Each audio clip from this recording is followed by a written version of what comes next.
Hello, I'm Kyle, and welcome to Bedtime Verses with Kyle. Just a little poetry to help you get ready for bed. And please head on over to my YouTube at The Kyle Derrick and subscribe there for the full videos. Also, check me out as Drago on the new Bakugan, which is dropped on Netflix. Here we go. Today we have a new poet called Sir John Suckling. 1609 to 1642. Not quite our youngest, but pretty close. What is that? That is very young. 30. We're doing math in the thing. 33. Dang. Poor guy. Let's see. His piece is called A Doubt of Martyrdom. Oh, for some honest lover's ghost, some kind unbodied post sent from the shades below. I strangely long to know whether the nobler chaplets wear those that their mistresses scorned did bear, or those that were used kindly. For whatsoe'er they tell us here, to make those sufferings dear, 'twill there, I fear, be found that to the being crowned, to have loved alone will not suffice, unless we also have been wise, and have our loves enjoyed. What posture can we think him in, that here unloved again departs, and's thither gone, where each sits by his own? Or how can that Elysium be, where I my mistress still must see, circled in others' arms? Indeed, for there the judges all are just, and Sophonisba must be his whom she held dear, not his who loved her here. The sweet Philoclea, since she died, lies by her Pericles his side, not by Amphialus. Some bays, perchance, or myrtle bough, for difference crowns the brow of those kind souls that were the noble martyrs here. And if that be the only odds, and who can tell, ye kinder gods, give me the woman here. So, John, it's a pretty good verse there. Doubt of martyrdom. Dying for your love, and to make those sufferings due to us, I think that being crowned. Yes, love wisely. So it's love wisely. Don't be a martyr for it. Don't kill yourself for love, right? And because who wants to see, the woman he loves in someone else's arms and in the afterlife? That's good. Okay, John. Okay. All right. Do you like bedtime stories? Then get ready for the most epic bedtime story of all time, The Blessed. I'm Kyle. Join me and my friends as we take you on a completely new adventure across a fantastic land. Beautiful language, beautiful music, a powerful story. Feed your dreams. Akotar meets Shakespeare. If you like being read stories before bed, go to theblessedepic.com to find out more, and let us tuck you in. The Blessed. Feed your dreams. Tonight we're back with Sir John Suckling, who doesn't suck, in fact, but died very young. And we have another one, another two. So we have The Constant Lover and Why So Pale and Wan, which is kind of the same thing. Pale and wan are synonyms. Anyway, The Constant Lover. Out upon it, I have loved 3 whole days together, and am like to love 3 more, if it hold fair weather.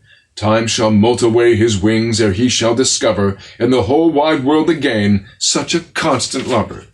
But a pox upon't, no praise there is due at all to me.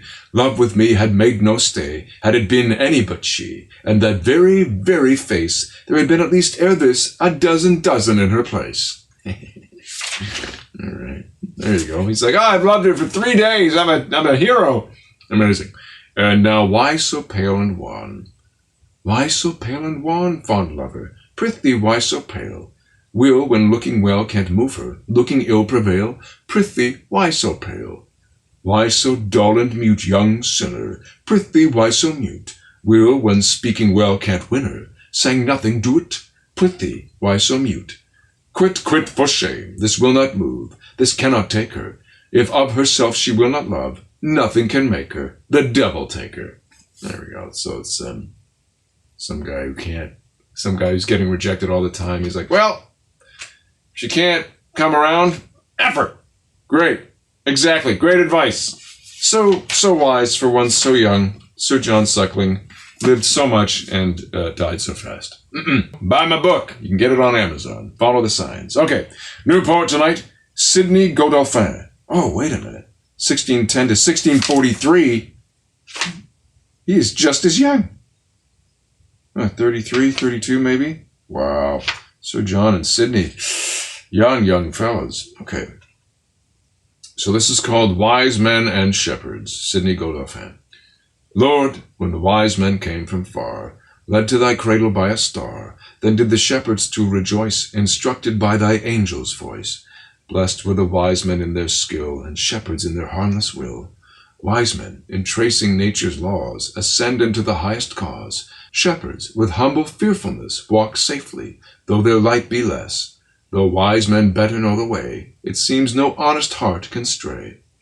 There is no merit in the wise, but love, the shepherd's sacrifice. Wise men, all ways of knowledge past, to the shepherd's wonder come at last.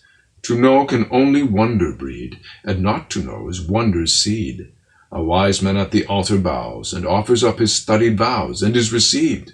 May not the tears, which spring too oft a shepherd's fears, which spring too from a shepherd's fears, and sighs upon his frailty spent, though not distinct, be eloquent? 'Tis true, the object sanctifies all passions which within us rise, but since no creature comprehends the cause of causes, ends of ends, he who himself vouchsafes to know, best pleases his Creator so. When then our sorrows we apply to our own wants and poverty, when we look up in all distress, and our own misery confess, sending both thanks and prayers above, then, though we do not know, we love. Okay. It's like you don't have to be a scholar to praise God. You can be fearful and humble and love. Okay, fair enough. I just wish there were more professions back then. It's like there's like 5 things, and 2 of them are birds. So, tonight we have a new poet, James Graham, Marquis of Montrose. Marquis of Montrose. Marquise is the female. James Graham, Marquis of Montrose, 1612 to 1650. Another young one. What is that? It's 38. Dang. Right? Yeah, 38. Woof. Okay. This one's called I'll Never Love Thee More. Perhaps because it was written around 1650 when he died. No, I'm joking. Terrible. Terrible. I'll never love thee more. My dear and only love, I pray that little world of thee be governed by no other sway than purest monarchy. For if confusion have a part, which virtuous souls abhor, and hold a synod in thine heart, I'll never love thee more.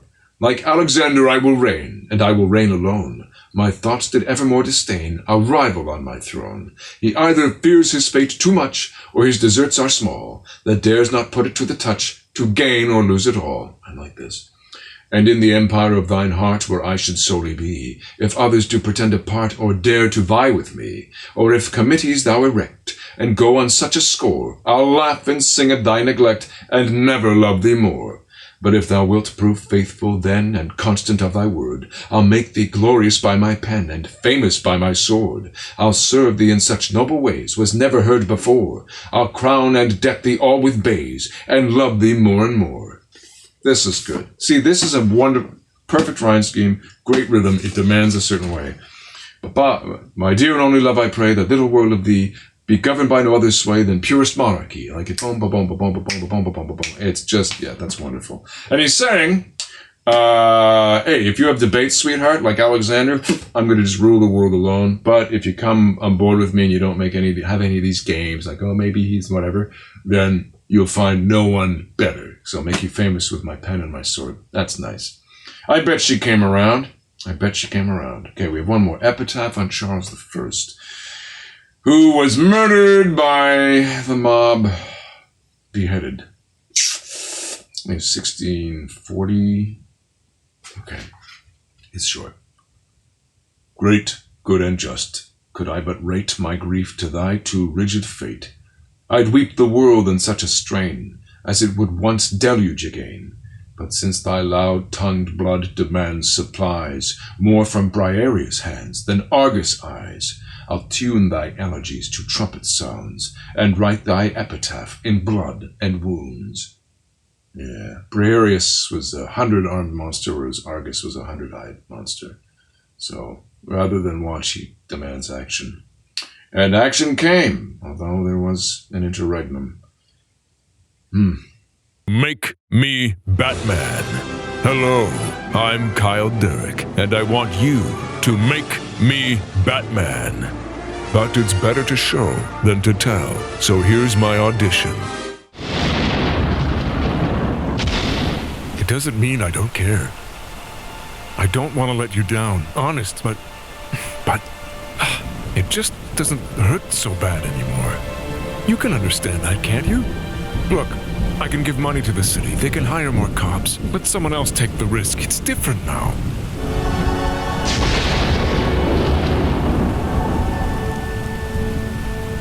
Please. I need it to be different now. I know I made a promise, but I didn't see this coming. I didn't count on being happy.